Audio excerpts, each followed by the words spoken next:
शाखें रही तो फूल भी पत्ते भी आएंगे, ये दिन अगर बुरे हैं तो अच्छे भी आएंगे। नमस्कार, मैं मनीष त्रिपाठी एक छोटी सी कहानी के साथ। एक बार एक डॉक्टर साहब बहुत जल्दी में एयरपोर्ट आए और दौड़ते हुए फ़्लाइट की ओर गए और जल्दी से फ़्लाइट में बैठ गए। फ़्लाइट उड़ने लगी और डॉक्टर साहब अपने लैपटॉप में बिज़ी हो गए। जल्द ही मौसम ख़राब हो गया। मौसम ख़राब होने की वजह से फ़्लाइट को इमरजेंसी लैंडिंग करनी पड़ी। जैसे ही लैंडिंग हुई वह पायलट पर चिल्लाने लगे। डॉक्टर साहब बौखला गए और कहने लगे कि मुझे सुनने के लिए हज़ारों लोग आ रहे हैं, मुझे वहाँ जल्दी पहुँचना है और आपने ये क्या कर दिया। वहाँ पर एक कॉमन मैन खड़ा हुआ था।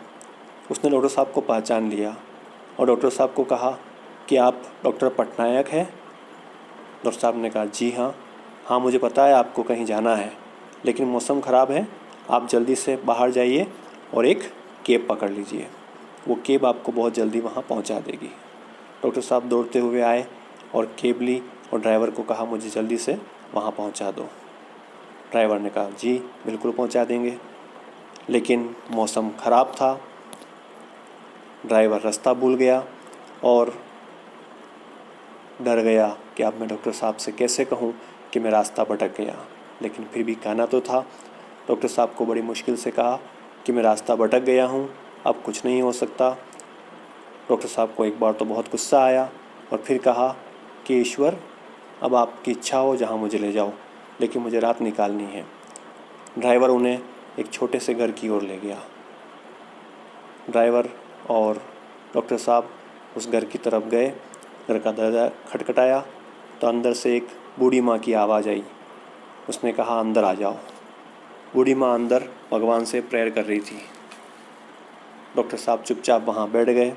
दूसरी ओर देखा तो वहाँ पर एक बच्चा बेड पर सोया हुआ था। जब प्रेयर फिनिश हुई तब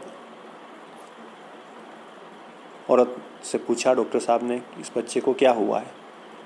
तो उन्होंने कहा कि इसका हमने बहुत इलाज करवाया, इसके माता पिता भी नहीं हैं, मैं इसकी दादी हूँ। सभी लोग कहते हैं कि दिल्ली में डॉक्टर पटनायक रहते हैं, वही उसका इलाज कर सकते हैं।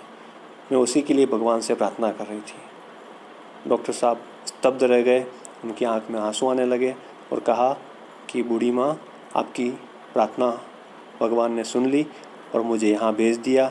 ये जितना भी हुआ ये सब ईश्वर ने ही किया और ईश्वर ने मुझे सिर्फ तुम्हारे लिए भेजा है।